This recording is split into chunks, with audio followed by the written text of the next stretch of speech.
Guarantee देना चाहते हैं, इसलिए उस टाउनशिप के साथ एक मेजर इकोनॉमिक सेंटर हम एंकर कर, तो काफ़ी विस्तार से इस पर काम कर रहे हैं। राज्य सरकार में काफ़ी सोच विचार चल रहा है, काफ़ी एक्सटेंसिव कंसल्टेशन हम लोग कर रहे हैं। इसमें हमारे साथ वर्ल्ड बैंक की टीम है, जो देश के जाने माने विशेषज्ञ हैं, और यूनिवर्सिटीज़ काम कर रही हैं, एकेडमिक्स हैं, प्लस जो स्पेशलिस्ट हैं उनका भी सहयोग हम ले रहे हैं। और आपको बताऊं, कई शहरों में जब भूमि वापस करते हैं डेवलपमेंट के बाद, तो कहीं 25% करते हैं, कहीं 40% करते हैं। हम लोगों ने मिनिमम 55% रखा है, और इसलिए रखा है कि किसी को ये फील नहीं हो कि हमने उसको नुकसान पहुंचा है। इनफैक्ट मैं बताना चाहता हूं कि अभी जिनके पास जमीन है, किसानों के पास, अभी जो हमने फ्रीज लगाई राज्य सरकार ने, खरीद बिक्री पर रोक लगाई, ये उनके हित में है, ताकि उनकी जमीन औने पौने दाम पर कोई खरीदे नहीं, और हमारे लिए डेवलपमेंट मुश्किल हो जाए कि जितने ज़्यादा ट्रांसफर्स ट्रांजैक्शंस होंगे हमारे लिए वो डेवलपमेंट मुश्किल होगा। आप जानते हैं कंस्ट्रक्शन शुरू होता है बेतरतीब, और कोई प्लानिंग नहीं होती है, फिर वो शहर नर्क बन जाता है, और हम लोग इसको अच्छी तरह जानते हैं। तो अब समय आया है कि बिहार में एक ऐसी व्यवस्था हो कि प्लान और बिल्कुल सिस्टमैटिकली हम शहरों का विकास करें, जो टाउनशिप्स में आए उनके साथ इकोनॉमिक एंकरिंग हो, ताकि वहाँ रोजगार सृजन हो, और जो आर्थिक अर्थव्यवस्था है वहाँ की, जो स्थानीय अर्थव्यवस्था है, उस अर्थव्यवस्था को बल मिले। तो इस पूरी बुनियादी सोच के साथ ये आई है, और काफ़ी सोच विचार कर हम लोग इसमें कदम बढ़ा रहे हैं। राज्य सरकार की तरफ से मैं आश्वस्त करूंगा कि इसमें पूरी ट्रांसपेरेंसी होगी, फेयरनेस होगा, किसी प्रकार की इंजस्टिस के साथ नहीं होगी। हम कुछ भी करेंगे वो लीगली साउंड फ्रेमवर्क में करेंगे, और इसलिए आप देख रहे होंगे हम लोगों ने पहले राज्य मंत्रिपरिषद का पहला निर्णय था कि 11 सैटेलाइट सिटीज बसाएंगे।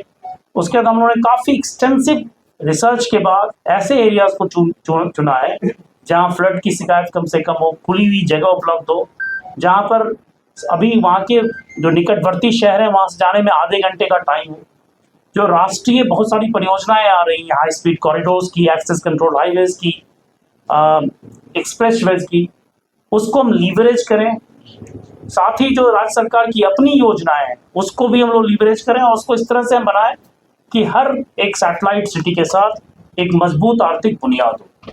तो इस सोच के साथ हम लोगों ने ये सैटेलाइट टाउनशिप्स की तरफ कदम रखे हैं।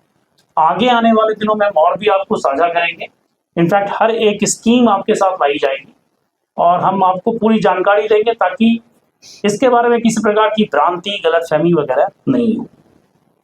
तो अगर कुछ आपको, मैंने अपनी बात कह दी, अगर कुछ सवाल है तो हम लोग। आपने बहुत पहले राजीव नगर का भी एक फाइल आप किए थे नया सिटी बनाने के लिए। आप क्या जो बना के अधिकारी थे उन्होंने जाके जमीन ले लिया, एक्वायर में घर बना लिया। आपका हाई कोर्ट, सुप्रीम कोर्ट कहीं कुछ कर नहीं पाया। दूसरी बात, आपका मास्टर प्लान पटना का बना हुआ है, पटेल नगर में चली गई है, आपकी 4 चक्का गाड़ी नहीं जाएगी, मल्टीपुल बिल्डिंग बनी हुई है। डेली रोड में जाइए, आपको किसी भी रोड में घुस जाइए, आप जो बोल रहे हैं बेसिकली मेरी ही बात को सपोर्ट कर रहे हैं। सपोर्ट नहीं कर रहे, हम आपके बात का विरोध कर रहे हैं। नहीं, कैसे पहले से भी मास्टर प्लान है। नहीं, आप जो बोल रहे हैं, अच्छा ठीक है, आपके प्रश्न का जवाब तो मैं देता हूँ।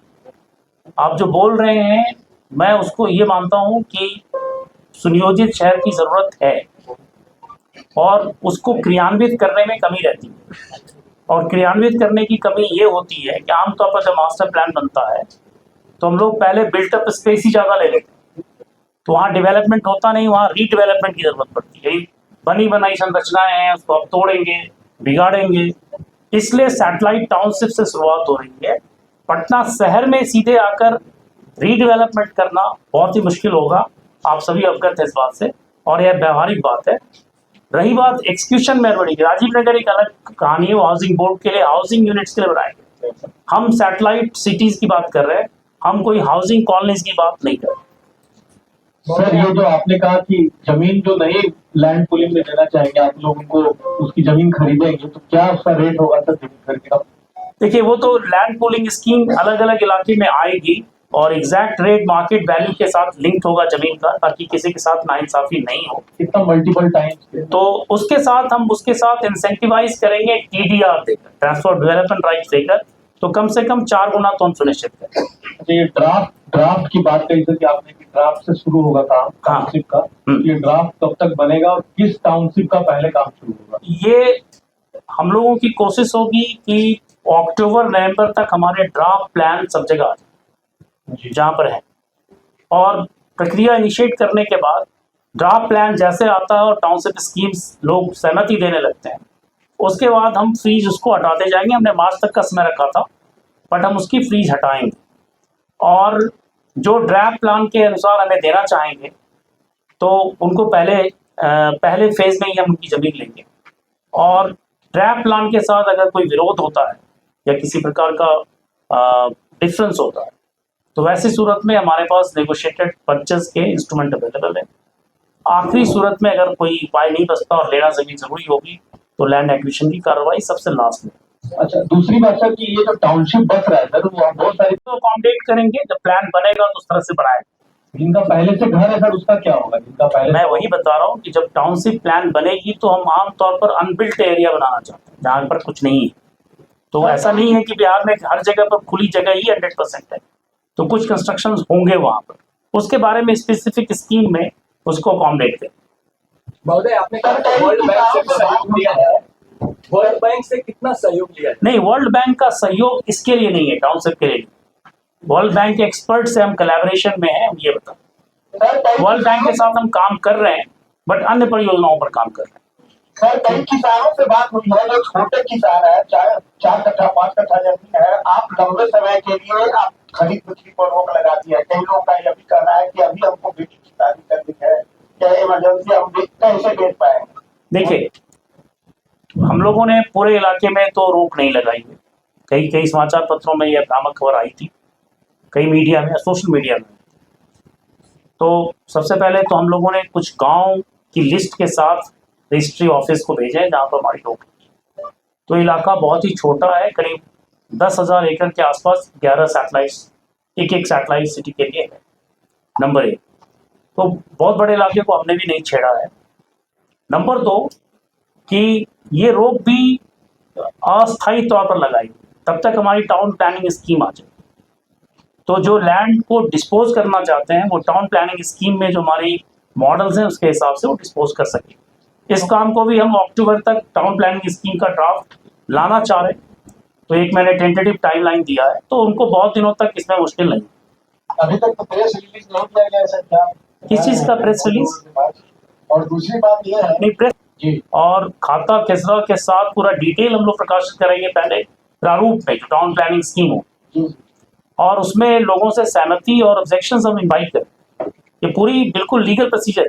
कितने दिन की रहेगी सर? ये आपको एक बिहार में जो बिहार टीपीएस रूल्स है 2025, ये हमारे वेबसाइट पर अवेलेबल है। इसमें सारे डिटेल्स हैं, कोई ऐसा डॉक्यूमेंट नहीं है जो हमने छुपा कर रखा है। बिहार टीपीएस रूल्स बोलते हैं, Bihar town planning scheme rules 2025, ये हमारे वेबसाइट पर अवेलेबल है, आप देख सकते हैं। पब्लिक डॉक्यूमेंट, ये लीगल डॉक्यूमेंट। सर, जो टाउनशिप्स बन रहे हैं तो उसपे जो मोरेटोरियम है या जो भी बैन है उसके कारण सर होगा क्या कि ये जो टाउनशिप के अगल बगल के जो इलाके होते हैं वहाँ पे इलीगल लैंड सेल बढ़ जाता है, क्योंकि बगल में एक डेवलप्ड एरिया बनने वाला है और जो अनऑथराइज्ड जो कॉलोनीज होती हैं वो भी वहाँ पे सस्ते लगती हैं।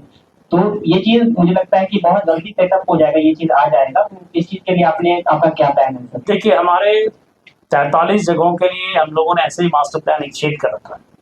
तो लॉन्ग टर्म एड्रेस तो मास्टर प्लान के नोटिफिकेशन से होगा, लेकिन हमें अभी सैटेलाइट टाउनशिप्स पर फोकस करना है और इसका डेवलपमेंट जल्दी से जल्दी हम इसकी रूपरेखा मूर्त रूप दे सकें, ये हमारी कोशिश होगी, हमारी प्राथमिकता यही है। लेकिन आप जो बोल रहे हैं वो ब्रॉडर टाउन को मास्टर प्लान की बात है।